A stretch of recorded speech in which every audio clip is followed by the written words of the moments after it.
Good morning. आज की video SIR क्या है, इस पर क्यों हमें ध्यान देना चाहिए और इसकी कुछ भ्रांतियों पर हम बात करेंगे। देखिए, एसआईआर गवर्नमेंट जो चलाती है वो क्यों चलाती है और क्या होता है। इससे पहले कि मैं वीडियो को आगे बढ़ाऊं, मैं आप सब लोग से चाहूँगा कि हमारे इस चैनल को सब्सक्राइब कीजिए ताकि आपको सही वीडियो सही टाइम पर मिलती रहें और हम कोशिश करेंगे आपको सही जानकारी सही वक्त पर देते रहें। एसआईआर यानी कि स्पेशल इंटेंसिव रिवीजन यानी कि विशेष गहन पुनरीक्षण का एक काम करते हैं चुनाव आयोग, और ये पहले भी होता रहा है। इसमें बहुत से लोगों को भ्रांति ये हो रही है कि एसआईआर नागरिकता तय करने का कोई काम किया जा रहा है या एसआईआर कोई विशेष कोई अभियान चलाकर जो है नागरिकता से वंचित किया जा रहा है। ऐसा कुछ भी नहीं है। एसआईआर सिर्फ जो मौजूदा वोटर्स हैं उन वोटर्स का एक तरह से पुनः निरीक्षण है, यानी कि उनको दोबारा चेक किया जा रहा है। जो वोटर जहां पर रह रहे हैं वो वहीं एग्जिस्ट करते हैं, वो सही हैं, फर्जी वोटर तो नहीं हैं, या कोई वोटर लिस्ट में कुछ ऐसे वोटर्स होते हैं जो जगह छोड़ जाते हैं अपनी या मर जाते हैं, तो उनको साफ करना है, साफ सुथरा बनाना है लिस्ट को। इसके लिए चुनाव आयोग ने कुछ पैरामीटर्स बनाए हैं, कुछ ऐसे पॉइंट्स दिए हैं जिसके आधार पर यह पुनरीक्षण होगा।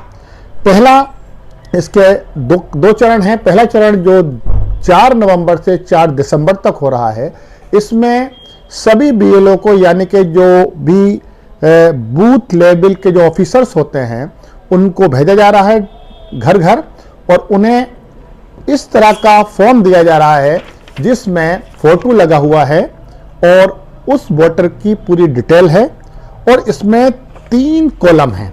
पहला कॉलम वोटर्स के लिए है, जो वोटर है जिसके दिया जा रहा है उसका फोटो के साथ उसकी वोटर लिस्ट में जो नाम है, उसका भाग संख्या, वार्ड नंबर, उसका पूरा एड्रेस, उसको जो लिखना है उसमें अपना नाम और अपने नाम के साथ अपने पिता का नाम, माता का नाम, और अगर उनका वोटर लिस्ट नंबर है तो उसकी डिटेल देनी है।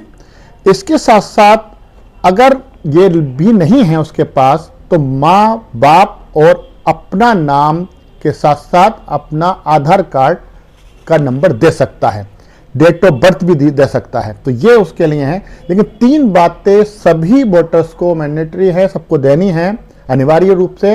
एक, अपना पिताजी का नाम, अपने माताजी का नाम, और इसके साथ साथ जो है उनको अपनी डिटेल में दूसरी क्या आती है, आपका आधार नंबर आता है और आपकी डेट ऑफ बर्थ। इसके बाद अगर आप चाहते हैं कि हमारे पास नोटिस नहीं आए और पहली बार में ही आपका काम हो जाए, तो आपको अपना फोटोग्राफ भी लगाना है एक।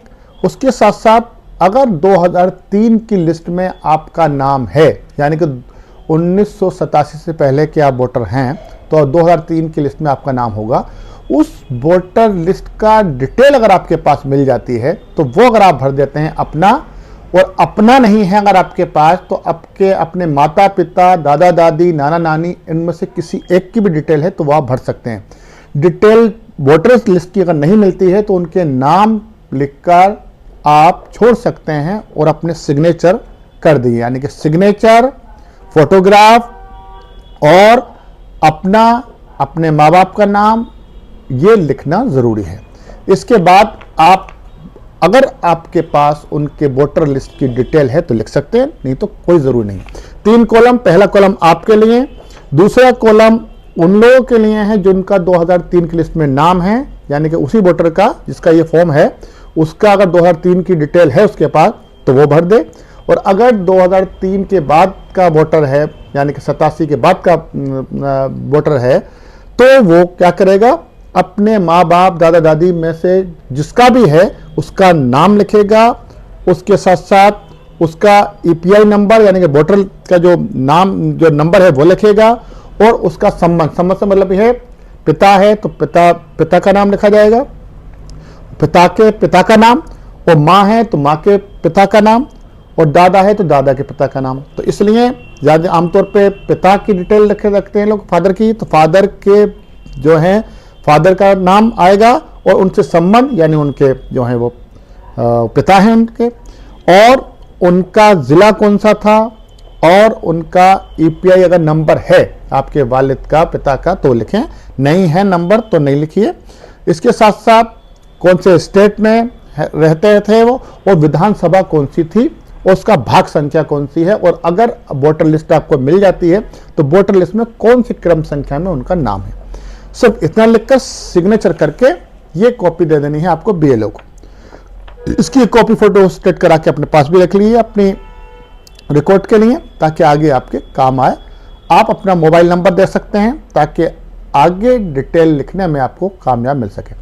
अगर आपका मोबाइल नंबर जो है लिंक्ड है आपके वोटर आईडी से जो आपको मिला है, तो आप इसको ऑनलाइन ही भर सकते हैं, यानी कि बीएलओ को देने की ज़रूरत नहीं है।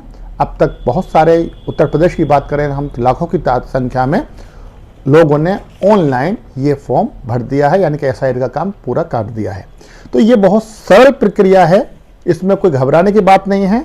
अब जिन लोगों के पास ये डिटेल नहीं है, यानी कि उनके पास अपना 2003 से की लिस्ट में उनका नाम भी नहीं मिल रहा है, उनके पास और कोई ऐसा आधार कार्ड में भी उनके लग रहा है कि हमारी कमी है, तो वो क्या करेंगे उसका बता दूं मैं। उनको सिर्फ अपना फोटो लगाना है, फोटो आसानी से मिल जाएगा, फोटो खिंचवा लिए। सिग्नेचर करने हैं, सिग्नेचर कर सकते हैं।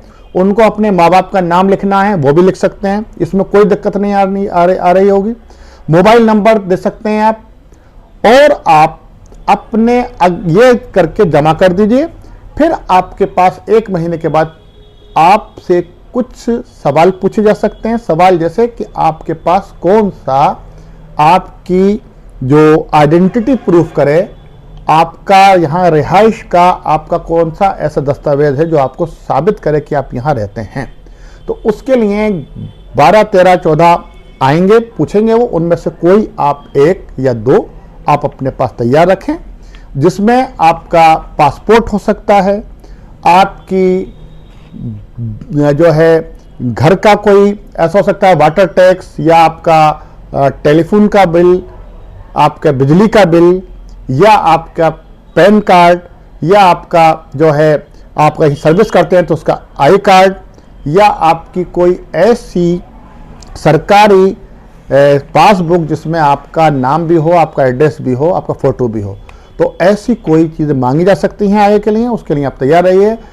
उसमें आपका जो मूल निवास होता है वो भी माना जा सकता है, बैंक की पासबुक भी मानी जा सकती है। जब कभी आपको याद होगा जब वोट डालने जाते हैं तो 14-15 जो आपसे आईडी प्रूफ मांगे जाते थे, उसी तरह के मांगे जा सकते हैं आगे। तो उनमें से आप रख लीजिएगा जिनके पास ये डिटेल नहीं है।